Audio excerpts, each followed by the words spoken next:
Próximo orador inscrito, primeiro é o deputado Luiz Paulo. Por favor, faça uso da tribuna, deputado.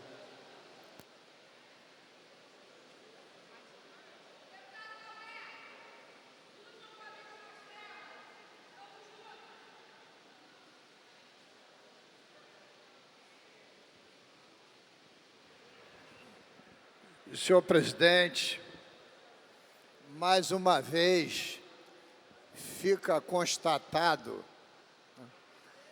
como é duro o momento político que nós estamos vivendo.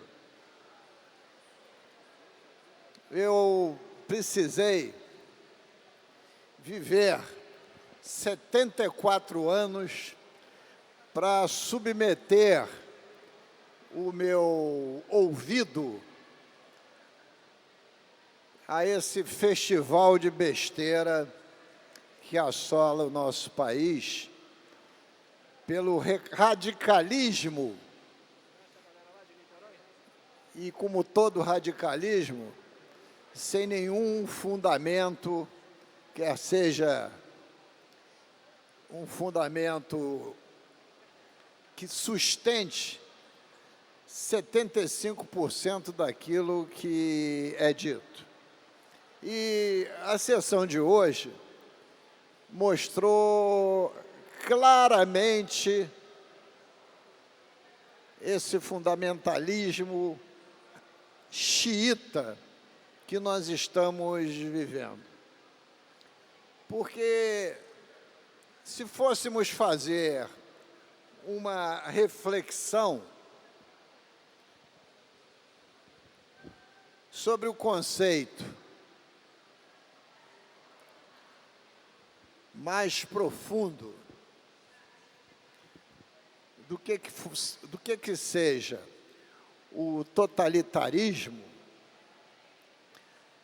nós teríamos que ir a dois governantes que marcaram época dentro da política mundial. Iríamos à União das Repúblicas Socialistas Soviéticas e de lá extrairíamos o nome de Stalin, que foi um governante que dizimou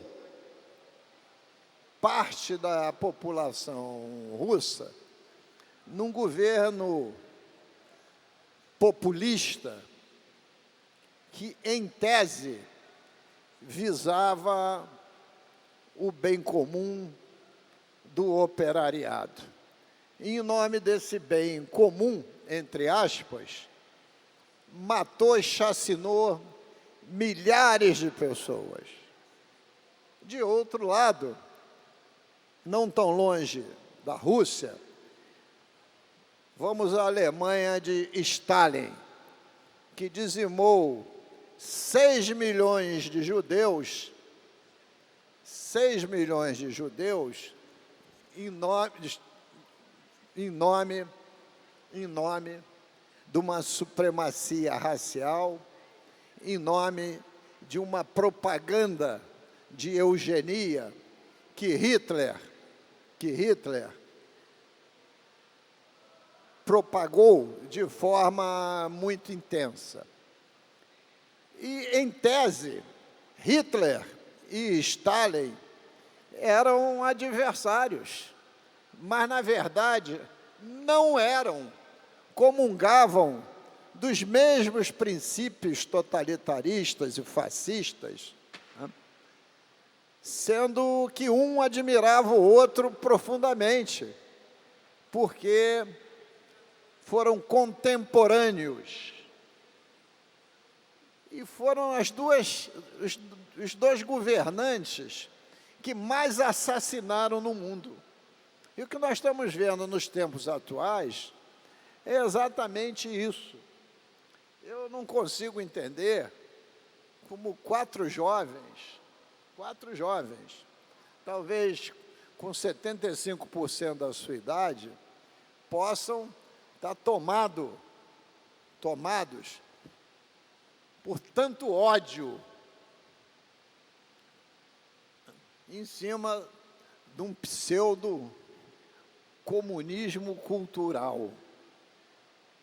Queria lembrar que Hitler caçou todos os artistas da época que maculavam o princípio do que ele entendia como arte nazista.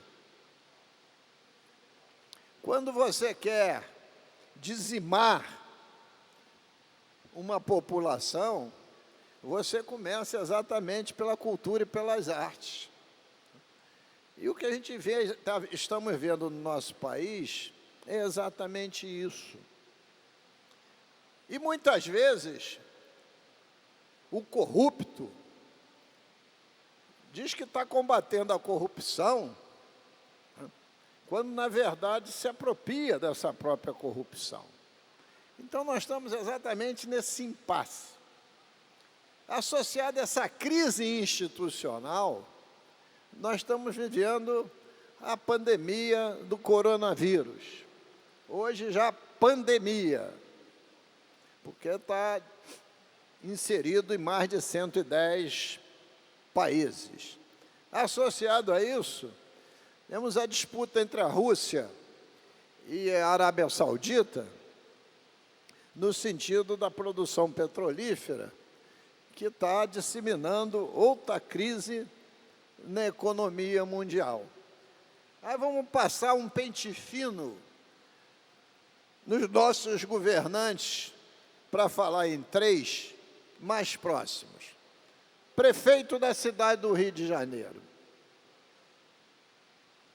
se elegeu com uma proposta de estar mais próximo do povo, de atender a melhor a população.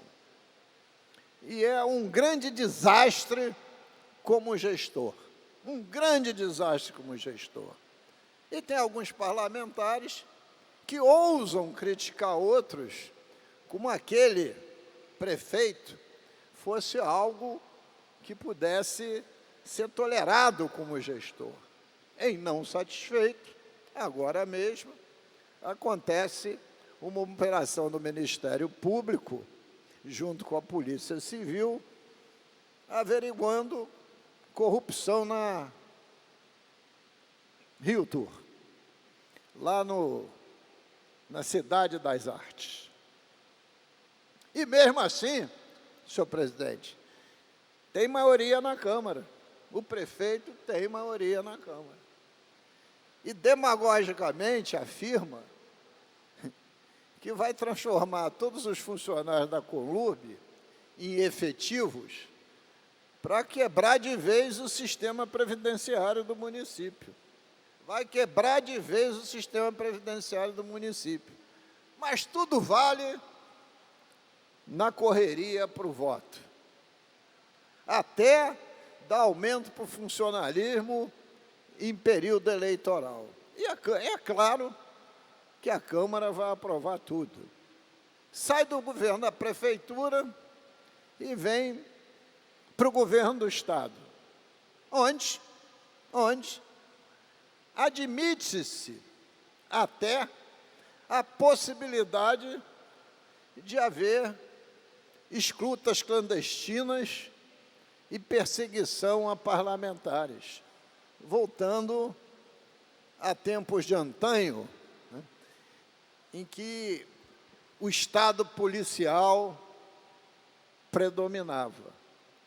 E se quisermos agora, podemos subir ao governo central, governo do capitão Jair Bolsonaro,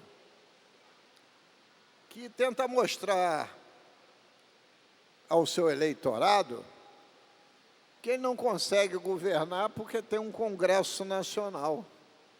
Cada hora vai arranjar uma desculpa. Agora mesmo decidiu que ele ganhou a eleição porque teve fraude. Ele ganhou a eleição porque teve fraude. Mas não consegue provar, colocando em desconfiança todo o sistema eleitoral brasileiro e principalmente os ministros do TSE, que alguns até também são ministros do Supremo Tribunal Federal. Aliás, a primeira convocação que ele fez para o dia 15 foi exatamente para ser contra o Congresso e contra o Supremo. E o ideal é juntar bastante gente, quando o mundo inteiro não quer aglomeração de pessoas por causa da pandemia do coronavírus. Então, esse é o país que nós estamos vivendo. Nós estamos sob um risco desse radicalismo associado à incompetência. Eu vou terminar, senhor presidente, porque o senhor é muito jovem, já deve ter ouvido falar no Stanislau Ponte Preta. Stanislau Ponte Preta, ele teve uma atuação importante nesse país, porque ele criou essa terminologia para glosar o governo do FEBEAPA. Né? FEBEAPA, ele intitulava as siglas do festival de besteira que assola o nosso país. Período até que teve uma figura que era contra tudo que havia de legislação, que quis até abolir a lei da gravidade. Abolir a lei da gravidade. Olha que daqui a pouco eu vou ouvir isso nos tempos atuais. Quem é que fez essa lei de gravidade? Vão desconfiar que foi o Congresso Nacional e vão querer abolir a lei da gravidade. Vamos ficar todo mundo no vácuo.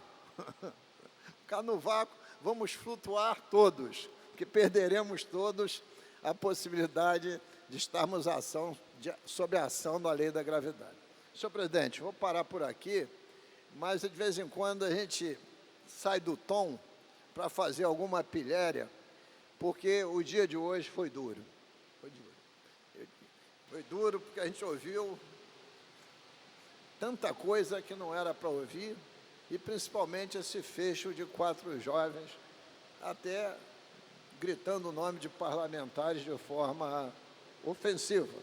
E de parlamentares que até 3 meses atrás estavam do mesmo lado. Estavam do mesmo lado. Depois muda o lado. Como você se mudasse de lado, você perdesse o caráter. Mas não perde, o caráter é o mesmo. Aliás, um dos grandes maus que tem esse país é exatamente esse. Falta de caráter. Muito obrigado, senhor. Só dizer que muito admiro compor esse parlamento ao lado de Vossa Excelência, que, como eu, é um terrabolista. Próximo orador inscrito, o deputado